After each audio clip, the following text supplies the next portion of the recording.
মিষ্টি and moms kitchen চ্যানেলে আপনাদের সবাইকে স্বাগত জানাই। দেখতেই পাচ্ছেন পুকুরে মাছ ধরা চলছে। তো এখান থেকেই মাছ নিয়ে তৈরি হয়ে যাবে আমার আজকের রেসিপি।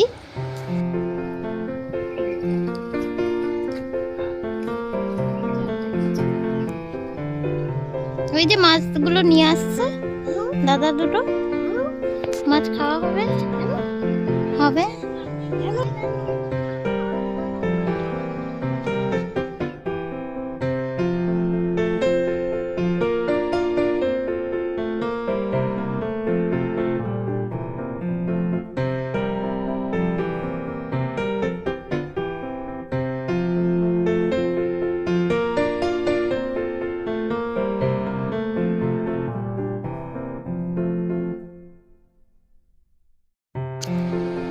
গ্রামের পুকুরে মাছ ধরা দেখা বা একদম টাটকা মাছ নিয়ে রান্না করা বা টাটকা মাছের যে টেস্ট, সত্যি এটা অসাধারণ। মানে টাটকা মাছের যে কোনো টাটকা মাছের এই টেস্ট কিন্তু খুবই ভালো হয়।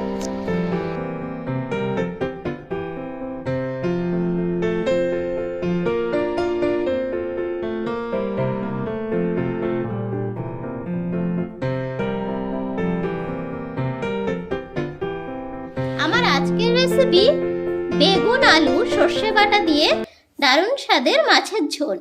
বেগুন আলু দিয়ে মাছের ঝোল তো আমরা সবসময়ই খাই, কিন্তু সর্ষে বাটা দিয়ে বানালে টেস্টটাও কিন্তু খুব সুন্দর হয়।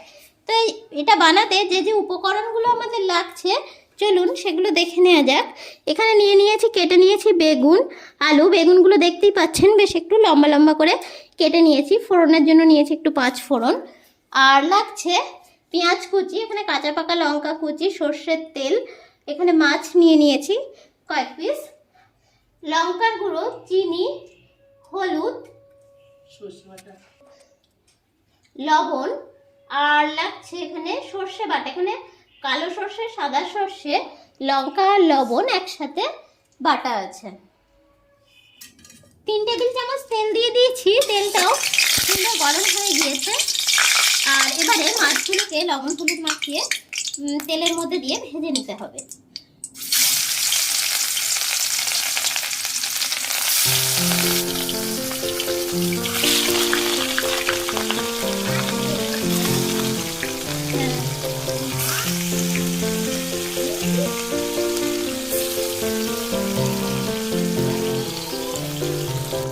মাছগুলোকে উল্টে পাল্টে ভালোভাবে ভেজে নিতে হবে।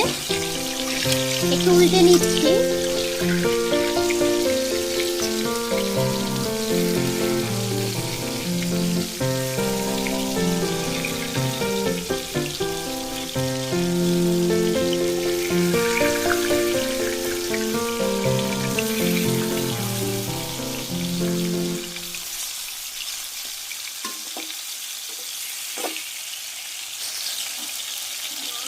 মাছগুলো আবারও একটু উল্টে দিলাম।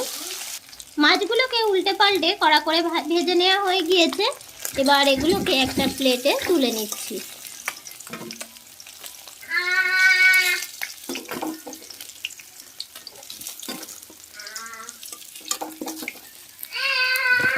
দেখুন সমস্ত মাছকে ভালোভাবে ভেজে প্লেটে তুলে নেওয়া হয়ে গিয়েছে। ওই তেলের মধ্যে এবার দিয়ে দিচ্ছি 5 ফোড়ন, পেঁয়াজ, কাঁচা লঙ্কা একটু ভাজা ভাজা করে নিতে হবে।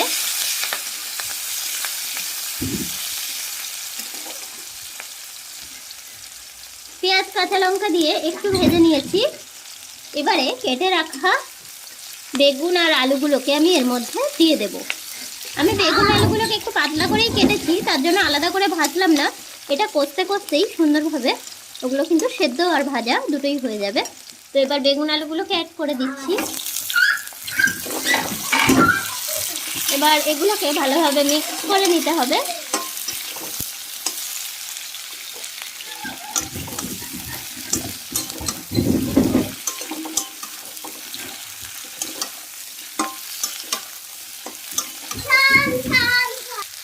বেগুন আলুটা দিয়ে আমি 1 মিনিট মতন সময় ধরে কষিয়ে নিয়েছি। এবার দিয়ে দিচ্ছি পরিমাণ মতন লবণ, দিয়ে দিচ্ছি হলুদ গুঁড়ো। এবার এটাকে দিয়েও একটু আমাকে কষিয়ে নিতে হবে।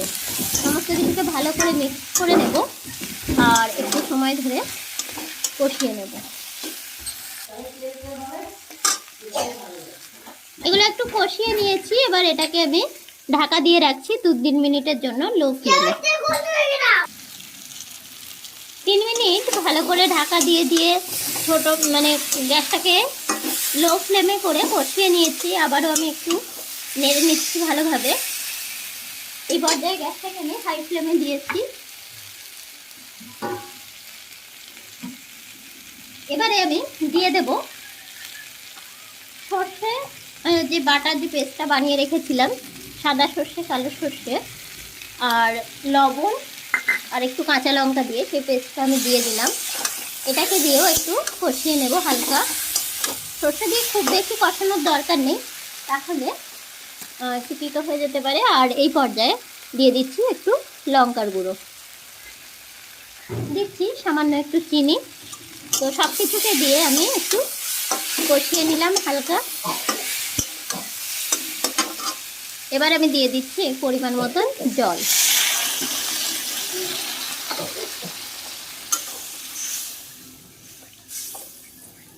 দেখুন ঝোলটা ফুটে উঠেছে। এই পর্যায়ে আমি ভেজে রাখা মাছগুলোকে অ্যাড করে দিচ্ছি।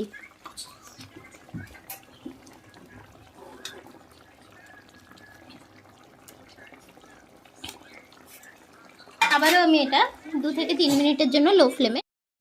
2-3 মিনিট পর ফিরে এসেছি আর দেখুন ঝোলটাও একদম কমে এসেছে আর গ্রেভিটাও ঘন হয়ে এসেছে। তো এবারে এই পর্যায়ে দিয়ে দিচ্ছি সর্ষের তেল। গ্যাসটাকে হাই ফ্লেমে দিলাম, দিয়ে দিচ্ছি সর্ষের তেল। সাইড থেকে দিই। সর্ষের তেল দিচ্ছ কেন মা? মা মা হ্যাঁ বাবা, সর্ষের তেল দিচ্ছ কেন? আপনাকে হ্যাঁ সর্ষের তেলটা কি নিয়ে দিছো? চামচ? চামচ। ওরে বাবা, ওরে বাবা, কি করছো? এই যে সর্ষের তেল রেখে দিছো।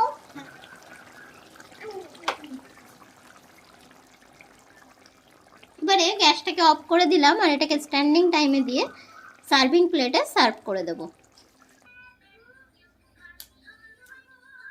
এই রেসিপিটা কিন্তু খুবই ভালো, এইভাবে একবার বাড়িতে ট্রাই করে দেখবেন। গরম গরম ভাতের সাথে জাস্ট জমে যাবে। আমার এই রেসিপিটি যদি আপনাদের ভালো লেগে থাকে অবশ্যই কমেন্ট করে জানাবেন। তার সাথে সাথে বেল নোটিফিকেশনটিকে ক্লিক করে নিতে ভুলবেন না, তাহলে আমার শেয়ার করা সমস্ত নতুন রেসিপির আপডেট সবার আগে পৌঁছে যাবে আপনার মোবাইলে। ভালো থাকবেন, সুস্থ থাকবেন, আবার দেখা হবে নতুন কোনো রেসিপি নিয়ে।